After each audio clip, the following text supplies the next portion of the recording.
सबको जय मसीह की। आइए हम मेरी भविष्यवाणियों की पुस्तक में से आज के वचन को पढ़ते हैं, जो कि हमारे आत्मिक पिता प्रेरित अंकुर यूसुफ नरूला जी द्वारा लिखी गई है।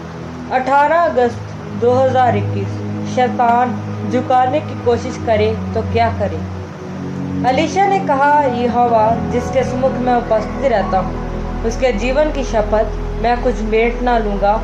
और जब उसने उसको बहुत विवश किया कि भेंट को ग्रहण करे, तब भी वह इनकार ही करता रहा। दूसरा राजाओं 5:16। मेरे प्रियो, याद रखें, अगर आपने शैतान को झुकाने के लिए अपनी समझ या दिमाग का सहारा लिया तो आप कभी आगे नहीं बढ़ पाएंगे, क्योंकि शैतान इसी ताक में बैठा रहता है कि कब आप अपनी समझ से कुछ करें और वह कब आपकी कोई गलती पकड़कर आपको झुकाए और परमेश्वर से दूर करे और परमेश्वर की योजना को आपके जीवन में खराब करे।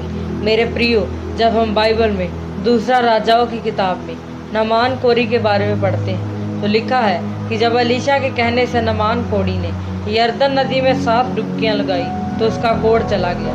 और इस बात से खुश होकर उसने अलीशा से कहा, जो भेंट मैं अपने साथ लेकर आया हूँ उसे ले ले। लेकिन अलीशा ने लेने से मना कर दिया। नामान के बार बार कहने पर भी उसने उस भेंट को नहीं लिया। और जब हम 6 अध्याय को पढ़ते हैं तो लिखा है कि अलीशा के चेले उसके पास आकर कहते हैं कि हमारे पास रहने के लिए जगह नहीं है, हम घर बनाना चाहते हैं। तब वह लकड़ी काटने के लिए गए और तब जो कुल्हाड़ी का लोहे वाला हिस्सा था वह पानी में गिर गया। जब अलीशा ने पानी की लकड़ी का एक टुकड़ा डाला तो लोहा पानी में तैरने लगा।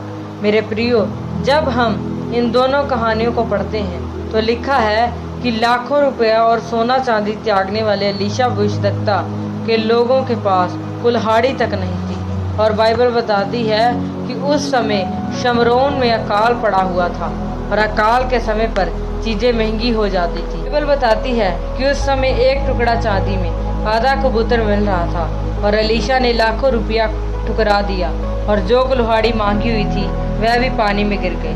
मेरे प्रियो, जब आपका बच्चा नहीं हो रहा और शैतान आपको कहे कि चल उस बाबा के पास चल, वो बहुत माना हुआ बाबा है, उसके सामने माथा टेक, तब तेरा बच्चा हो जाएगा, और आप 7 साल से चर्च आते हैं, तो क्या आप शैतान के आगे झुकेंगे या फिर अलीशा की तरह उसका इनकार करेंगे? जो अलीशा की तरह उसका इनकार करते हैं वह शैतान को शर्मिंदा करते हैं और उसकी ताकत को झुकाते हैं और परमेश्वर को यह साबित करते हैं कि परमेश्वर हम अपनी आशीष से नहीं बल्कि आपसे प्यार करते हैं। मेरे प्रियो, अगर अलीशा अपनी गरीबी के सामने झुक जाता तो क्या उसके द्वारा परमेश्वर इतने बड़े चमत्कार करता? अगर वह नामान से पैसा ले लेता तो वह कभी भी ऊंचा ना होता।